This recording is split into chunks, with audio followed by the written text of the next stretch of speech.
ಭವ್ಯ, ಓಯ್ ಭವ್ಯ. ಓಹೋ, ಲಕ್ಷ್ಮಕ್ಕನನ್ರಿ, ಬನ್ರಿ.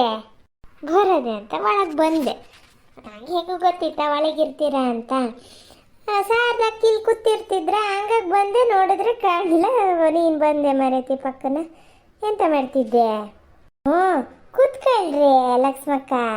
ಕೂರೋದೊಂದು ಎಂತ ಮರೇತಿ. ನಾನಿಲ್ಲೇ ರಮೇಶ್ ಅಣ್ಣಗೆ ತಿಂಡಿ ಕೊಟ್ಟೋಗೋಣ ಅಂತ ಬಂದಿದ್ನ. ಮತ್ತು ಸುಮಾರು ದಿನ ಆಯ್ತು ನಿನ್ನ ಮಾತಾಡ್ಸ್ಲ, ನೀನು ಸಿಗ್ಲ ಪಾಪ. ನೀನೇ ಇದರಲ್ಲಿ ಅಡುಗೆ ಕೈಲಲ್ಲಿ ಇದ್ರೆ ಬಿಸಿಲಿದ್ಯಾ, ಹಂಗಾಗಿ ಒಂಚೂರು ಮಾತಾಡ್ಸ್ಕೋಗೋಣ ಅಂತ ಬಂದೆ ಕಣೆ. ಓ, ರಮೇಶ್ ಅಣ್ಣರ ಮನೆಗೆ ತಿಂಡಿ ಕೊಡಕ್ಕೆ ಬಂದಿದ್ರೆ ಏನಲ್ಲ. ನಾನು ಕೊಡ್ಬೇಕು ಅನ್ನೋದು ಕಣ್ರಿ. ನಮ್ಮ ಮನೆ ಕೆಲಸದಿದ್ರಲ್ಲಿ ಕೊಲ್ ಬಿದ್ದು ಹೋಗ್ಲಿ, ಜ್ಞಾನಕ್ಕೂ ಬರಲ್ಲ, ಕೊಡಲೂ ಇಲ್ಲ. ಎಂತ ಅನ್ಕೊಂಡ್ರೆ ಏನ ಅನ್ಕೊಳೋದೆ ಅಂತ ಮರೆತಿ. ಅವರಿಗೂ ಗೊತ್ತಾಗ್ತದೆ ಅಡುಗೆ ಕೊಯ್ಲು ನೀವು ಪುರ್ಸೋತಿರಲ್ಲ ಅಂತ. ಅನ್ಕೊಳೋದೇನಿಲ್ಲ. ನಾನು ಕೊಡ್ತಾ ಇದ್ದೀನಿ, ದಿನ ಅನ್ನ ಸಾರು ಕೊಡ್ತೀನಿ, ತಿಂಡಿ ಕೊಡ್ತೀನಿ. ಅವ್ರು ಬೇಡ ಅಂತಾರೆ, ಹೋಟ್ಲಲ್ಲಿ ತಿಂತೀನಿ ಅಂತಾರೆ. ಮತ್ತೆ ಅಂತ ಇಲ್ಲೇ ಇಟ್ಕೊಂಡು ಒಂದು ಕೊಡ್ಲ ಅಂದರೆ ಅಂತ ಕೊಟ್ಟು ಕಳಿಸ್ತಾ ಇದ್ದೀನಿ ದಿನ. ಮಧ್ಯಾಹ್ನ ರಾತ್ರಿನೂ ನೀವೇ ಕೊಡ್ತಾ ಇದ್ದೀರಾ? ಹ್ಞೂ, ಮಧ್ಯಾಹ್ನಕ್ಕೆ ಅದೊಂದು ದೊಡ್ಡ ಟಿಫಿನ್ ಕ್ಯಾರಿಯರ್ ಅದೇ ಕಣೆ. ಅದರಲ್ಲಿ ತುಂಬ ಮಾಡಿ ಕಳಿಸಿದ್ರೆ ಅವ್ರಿಗೆ ಮಧ್ಯಾಹ್ನಕ್ಕೆ ರಾತ್ರಿಗೆ ಒಬ್ಬರಿಗೆ ಅಲ್ಲ 2 ಹೊತ್ತಿಗೂ ಅದೇ ಬಿಸಿ ಮಾಡ್ಕೊ ತಿಂತಾರೆ, ಅನ್ನ ಮಾಡ್ಕೋತಾರೆ. ಮತ್ತೆಂಥದ್ದಾದ್ರು ತತ್ತಾರೇನು, ಇದೆ ಕಬಾಬು ಗಿಬಾಬು ತತ್ತಾರೇನು, ಮತ್ತು ಆಮ್ಲೆಟ್ ಏನಾರು ಮಾಡ್ಕೋತಾರೇನು. ಅದು ಪುಟ್ಟಕ್ಕಗೆ ಈಗ ಸ್ಟಡಿ ಹಾಲಿಡೇ ಅಂತ ಕೊಟ್ಟಾರೆ ಕಣೆ. ಹಾಗಾಗಿ ಮಧ್ಯಾಹ್ನ ಅದೇ ಬಂದು ಸಾರು ಕೊಟ್ಟು ಹೋಗ್ತದೆ. ಬೆಳಿಗ್ಗೆನೂ ಅದೇ ಬರ್ತದೆ ಒಂದೊಂದು ಸಲ. ಇವತ್ತು ಅದೆಂಥದ್ದು ಆನ್ಲೈನ್ ಕ್ಲಾಸ್ ತಗೊಂಡದೆ. ಅದು ಬೆಳ್ಳಿ ಈ CETಗೆ ನೀಟಿಗೆ ಎಲ್ಲ ಸೋಬೆ ಆಗಲಿ ಅಂತ ಒಂದು ಆನ್ಲೈನ್ ಕ್ಲಾಸ್ ಕೊಡ್ಸದ. ಅದು ಇವತ್ತು ಎಂಥದ್ದು ಆನ್ಲೈನಲ್ಲಿ ಟೆಸ್ಟ್ ಅಂತೆ. ಹಾಗಾಗಿ ಇಲ್ಲ ಅಮ್ಮ, ನಾನು ಟೆಸ್ಟು ತಗೋಬೇಕು, ನೀನೇ ಹೋಗ್ಕೊಟ್ಟು ಬಾ ಅಂತ. ಹಾಗಾಗಿ ನಾ ಬಂದೆ. ನಮ್ಮನೇಲಿ ಇವರು ಇರಲ್ಲ. ನೆನ್ನೆ ಅದಕ್ಕೆ ಮನೆಗೆ ಹೋದವ್ರು ಇನ್ನು ಬರಲ್ಲ. ಹಂಗಾಗಿ ಮತ್ತು ನಾನೇ ಬಂದು ಕೊಟ್ಟೆ. ಮತ್ತು ಇಷ್ಟು ದೂರ ಬಂದಿದ್ನ ಅಂತ ಕೊಟ್ಟೋಗೋಣ, ನಿನ್ನ ಹತ್ರನ ಮಾತಾಡ್ಕೋಗೋಣ ಅಂತ ಬಂದೆ. ದಿನ ಅಪ್ಪ ಮಗಳೇ ಬರೋದು. ಓ, ಹೌದೇನ್ರಿ ಲಕ್ಷ್ಮಕ್ಕ?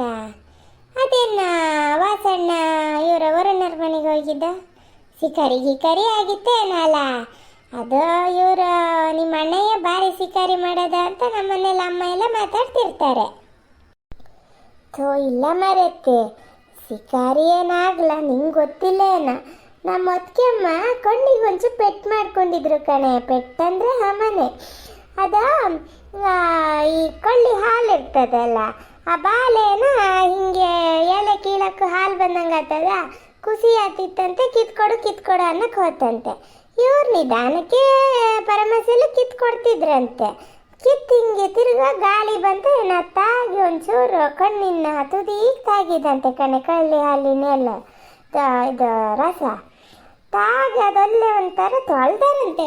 ನನಗೆ ಬರೋಕ್ಕೂ ಸೋಪ್ ಕಿಪ್ಪೆಲ್ಲ ಹಾಕಿ ಬಿಸಿನೀರೆಲ್ಲ ತೊಳ್ಕೊಂಡಾರ.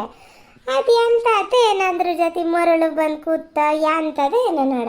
ಒಳ್ಳೆ ಒಂಥರ ಪೊಸ್ಸದಂಗಾಗಿ ಕಣ್ಣೆ ಇಷ್ಟಪ್ಪ ಊದ್ಕೊಂಡಿದಂತೆ ಕಣೆ. ಕಣ್ಣು ಊದ್ಕೊಂಡಿದೆ ಅಂದರೆ ಒಂಥರ ಕಣ್ಣೆ ಬಿಡೋಕ್ಕಾಗ್ತಿರ್ಲಂತೆ. ಈಗ ಭಾರಿ ಹೊತ್ತಾಗೆಲ್ಲ ಒಂಥರ ಕಣ್ಣು ದಪ್ಪ ಕಿಸ್ರು ಕಟ್ತಂಗಾಗಲ್ಲ, ಅದಕ್ಕಿಂತನೂ ದಪ್ಪಾಗಿದೆ ಅಂತ. ಕೆಂಪಾತ ಬಂತಂತೆ. ಮತ್ತು ವರುಣಿಗೆ ಹೆದರಿಕೆ ಶುರು ಆತಂತೆ. ಎಂತ ಅಪ್ಪ ಅಂತ. ಕೊನೆಗೆ ಅಲ್ಲೇ ಅವ್ರೂರಲ್ಲೇ ಡಾಕ್ಟ್ರ್ ಅದಾರ, ಅವ್ರ ಹತ್ರ ತೋರಿಸ್ದಾಗ ಅವ್ರು ಇಲ್ಲ, ಇದು ಭಾರಿ ಸೂಕ್ಷ್ಮದಲ್ಲಿ ಇದು ಮಾಡಬೇಕು, ನೀವು ಶಿವಮೊಗ್ಗಕ್ಕೆ ಕರ್ಕೋಗಿ ಸಂಕರೆಗೆ ತೋರಿಸಿ ಅಲ್ಲಿ ಇದು ಮಾಡ್ತಾರೆ ಅಂತ ಅಂದ್ರಂತೆ.